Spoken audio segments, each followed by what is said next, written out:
How do you fight an enemy that looks exactly like you online?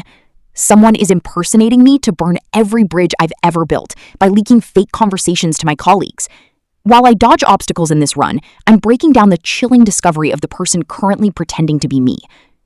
It started with a message from a colleague I had worked with for 4 years. She did not call, she did not email through the usual channels. She sent me a direct message on LinkedIn at 11 p.m. on a Tuesday night that said simply, "I think you should know what is being shared about you. I am sending this because I still believe it is not real, but others are not so sure." Attached was a screenshot of a voice memo, 43 seconds long, posted anonymously in a private Slack group I was not a member of, a channel used by senior staff at the firm where I had built my career over 6 years. The memo was labeled with my name. It was presented as a leaked internal recording, a private conversation I had allegedly had with someone above me, in which I said things about my colleagues that were career-ending in their cruelty.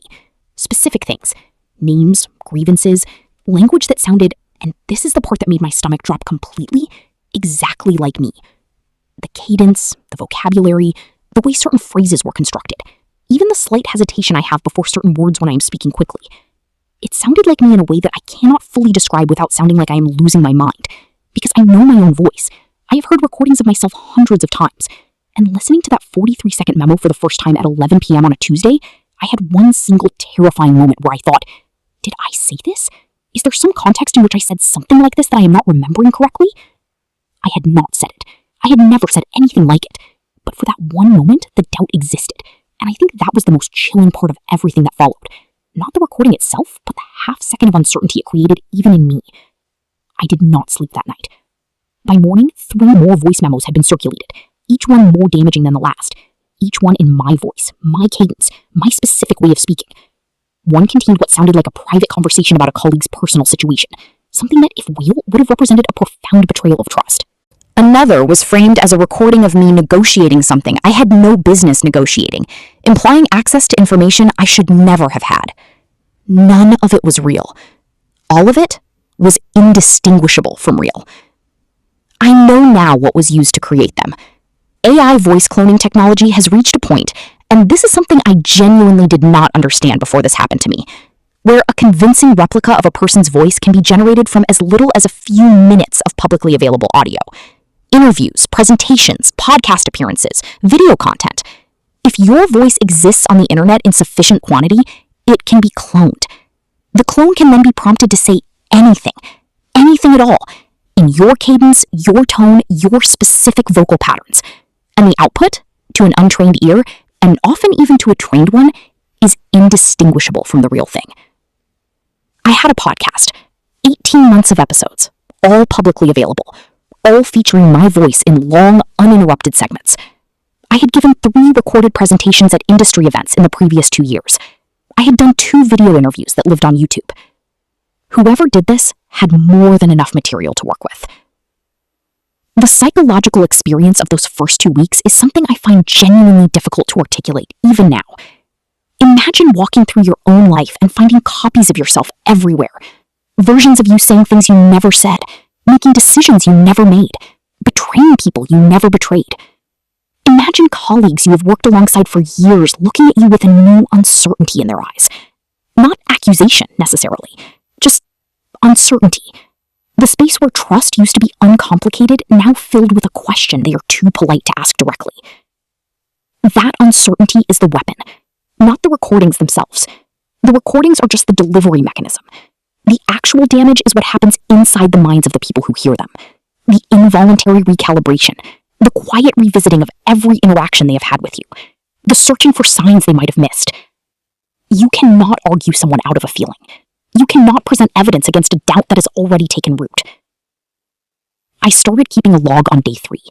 Every incident, every person who reached out, every platform the content appeared on, every timestamp I could identify. Not because I knew exactly what I was going to do with it, I did not, but because documenting felt like the only form of control available to me at that point. Everything else was happening to me. The log was something I was doing.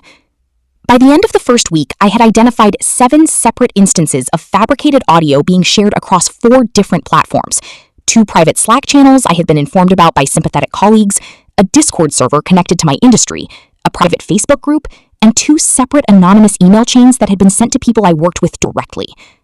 The reach was deliberate. Whoever was doing this understood my professional ecosystem well enough to target the specific communities where the damage would be most concentrated. This was not random. This was someone who knew me.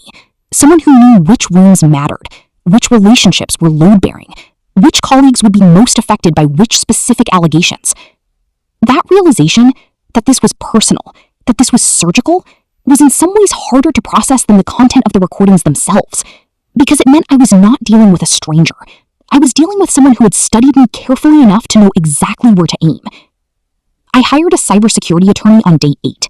She had handled several cases involving AI-generated defamation, more than I expected, which was itself a clarifying and deeply unsettling data point about how common this is becoming.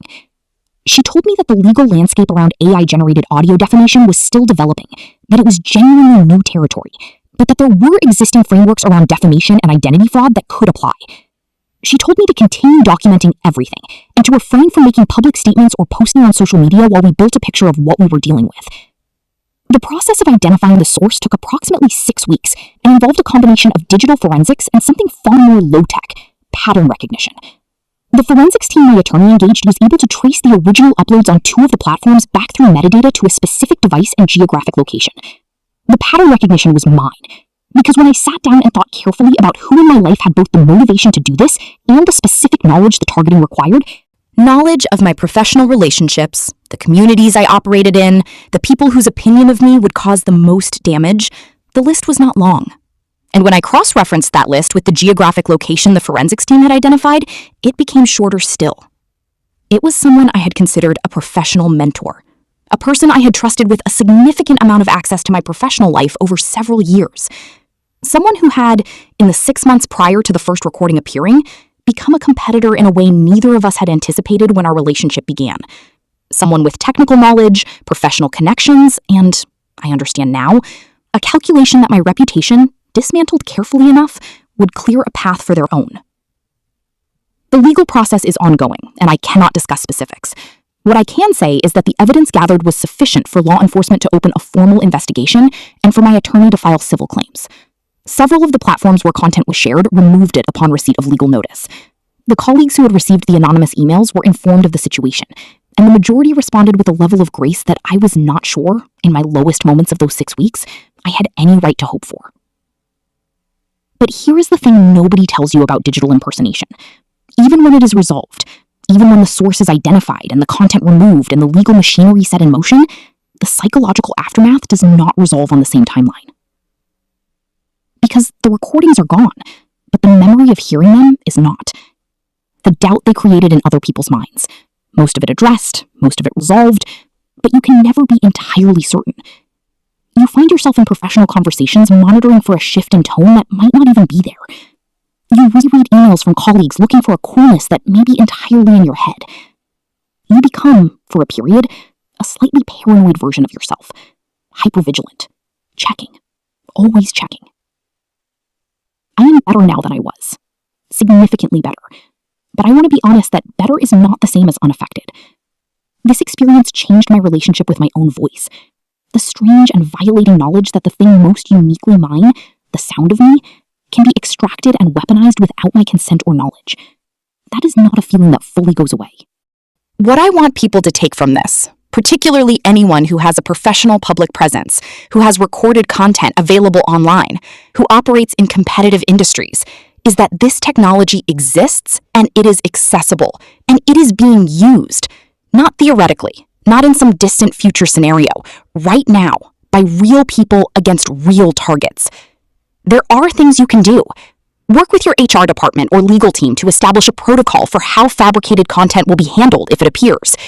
Educate the people in your professional circle about AI voice cloning so that the first instinct when they receive something unexpected and damaging is verification rather than belief. Document your voice. There are emerging services that allow you to register a verified audio fingerprint that can be used to authenticate genuine recordings. And if it happens to you, document everything from the first moment. Contact a cybersecurity attorney before you make any public response, and do not underestimate the damage that acting impulsively can do to a legal case that might otherwise be strong. Most importantly, tell someone you trust immediately. The isolation of those first few days, the feeling that your credibility is evaporating and you have no way to stop it, is the most destabilizing part of the experience. You are not losing your mind. The technology is real, the threat is real, and you are not alone in navigating it. I fought back. It was slow and expensive and exhausting, and there were days when it felt completely futile. But I fought back. And I am still here. And I am still here.